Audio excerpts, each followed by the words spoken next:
I'm so new to learning about Judaism that everything's been piquing my interest, so yeah. I am from Uzbekistan and I live in Atlanta. I started attending these events called Lunch and Learns at my school, and a rabbi from Chabad was leading them, and he just happened to mention it, and he was like, you girls should sign up. Actually talking to another girl, and I kind of felt like I should sign up too. So she didn't end up coming, but I did. When I was about 14, 15 years old, I was going through some problems in my own life. I mean, I'm sure we all have. And at that time, I was actually atheist. And then I kind of knew, like, there's got to be something out there. So, about 15, 16, I started looking into spirituality and, trying to study other religions or look into Buddhism or, Confucianism and study other yogis and other mystics and whatnot. And it was always like, wow, Buddhism is so amazing, it's so intense what these monks are able to do. And so I would try meditating and whatnot, but it just didn't feel like it sat in my stomach correctly, you know what I mean? And then you find this religion that encompasses all these earnings you have, like for a higher meaning to life, but not just a physical higher meaning, like a spiritual meaning. And it's got all these answers for you, but it's not even the answers, it's the aspect that for some reason when you come across it, it's like they say your Jewish soul just clings on, you know what I mean, and does not want to let go because it's found its home.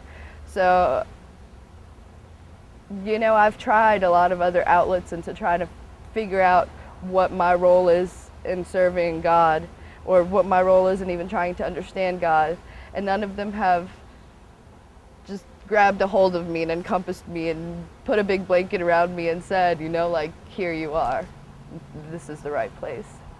We had a Fabringen last night, and like at a Fabringen you tell stories or whatnot, and I kind of told this story.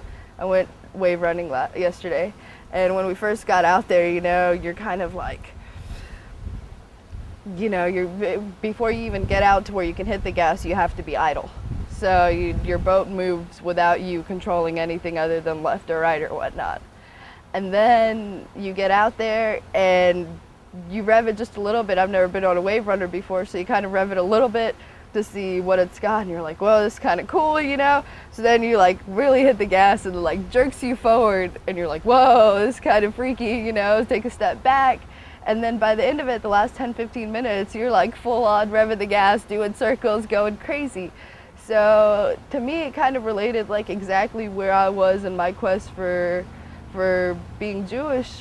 I feel like I'm kind of at that part where I just got out of being idle, and I really revved it real hard, and I'm revving it real hard right now because like this is going to be the first Shabbos that I'm ever going to follow by choice, you know what I mean, and follow asking my roommates, like, will you walk me through everything so I do everything perfectly, And when you start out, it's not like, I don't think when I go home I'm going to have a perfect Shabbos every time. But this gives me that opportunity to really just go into it as hard as I can.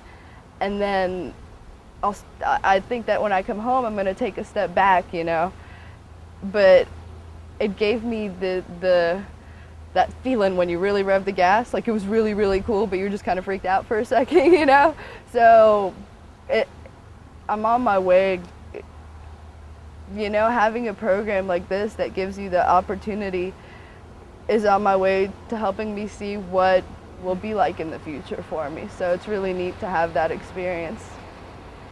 I cannot wait to learn more and more and more and more and more and more and dive as deep into it. It's such a beautiful thing, the idea of having everyone be able to study mysticism. And, before I was ever Jewish, I was spiritual, and I knew it. There was that earning that it was more than just go to shul and pray. It was like, give my soul to shul and pray, but I didn't know that it was the prayer and the shul. It's incredible to be able to take such a metaphysical thing and place it in a physical environment and have it make sense. There's no words that can encompass what have I experienced here. I mean, thank you, yes, but it's even beyond that. It's such a gratitude to giving all of us this and giving us the opportunity to meet so many wonderful people. And like, I have chills when I say this, you know, it's beyond words. There's a message. Just please keep doing what you guys are doing, because not only you're just touching so many people's hearts, you know, it's not just going to affect me when I go home, it's going to affect my family, and I'm sure it's going to, their relationship with their friends and whatnot. So yeah, definitely just don't stop.